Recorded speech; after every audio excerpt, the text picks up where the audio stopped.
Module 3, observer le comportement d'un actif. Donc l'objectif de la vidéo, c'est de comprendre le comportement d'un actif pour l'acheter ou vendre dans les meilleures conditions. Pour cela, on va se baser principalement sur l'observation graphique.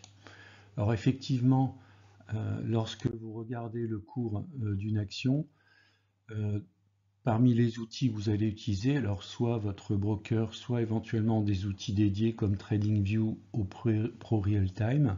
En l'occurrence, j'utilise TradingView, mais les deux sont équivalents. Eh bien, l'un des moyens d'observer l'évolution d'un cours, c'est tout simplement d'avoir accès à sa représentation graphique. Donc si je reprends mon contexte d'air liquide, vous voyez, j'ai tapé le mnémonique, pardon, AI pour air liquide. J'ai une vision ici, on voit M à côté de AI, donc pour dire que c'est une représentation mensuelle. Alors on pourra changer l'échelle, on va le voir après. Ensuite, j'ai une représentation sous la forme ici donc de bougies. Alors, la bougie représente quoi? Vous pouvez voir qu'il y a des bougies rouges et des bougies vertes.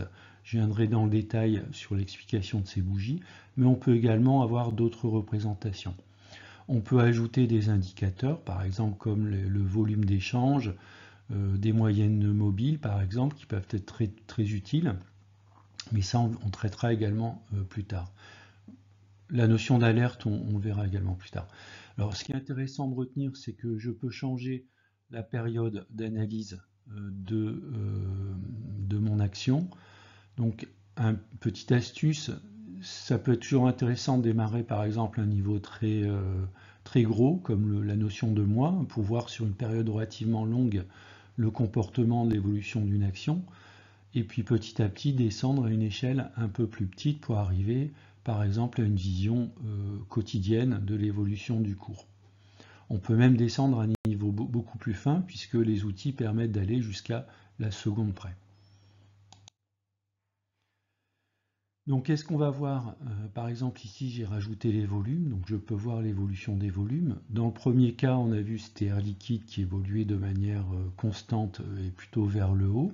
Et puis là on va prendre une deuxième action comme Orange. On voit par exemple que Orange sur les 10-15 dernières années, eh bien elle fluctue, mais on va dire au travers de valeurs qui sont relativement serrées entre 8 et 16 euros.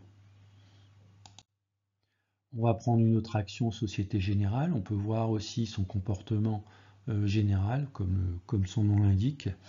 On est plutôt une tendance plutôt descendante. Alors, à retenir également que la cotation sur les outils graphiques, par défaut, c'est une cotation dividende non inclus. Il y a toujours des options lorsqu'on représente graphiquement une action, c'est d'inclure ou pas en fait le dividende dans l'action. Par défaut, ce dividende n'est pas représenté. Donc si vous voyez Société Générale qui baisse, c'est typiquement le cas d'une société qui distribue du dividende et qui connaît relativement peu de croissance dans le temps. Reprenons un autre exemple, LVMH, on est sur le luxe, on peut voir là que si vous aviez investi en 2015, l'action valait à peu près 150 euros, aujourd'hui elle en vaut 700. Donc ça peut être toujours intéressant d'observer graphiquement le comportement d'une action pour pouvoir filtrer et choisir si on est long terme, moyen terme ou court terme, quel type d'action il est préférable d'acheter. Un autre exemple d'action, par exemple Genfit. Donc ça c'est typiquement des actions par exemple dans le domaine médical au niveau des startups. On voit ce sont des actions lors de l'introduction, elles peuvent connaître un boom. Et puis ensuite dans le temps, si la société n'est pas capable de délivrer les promesses notamment qu'elles ont faites lors de l'introduction, eh bien on peut se retrouver avec des actions qui valent quasiment plus grand chose.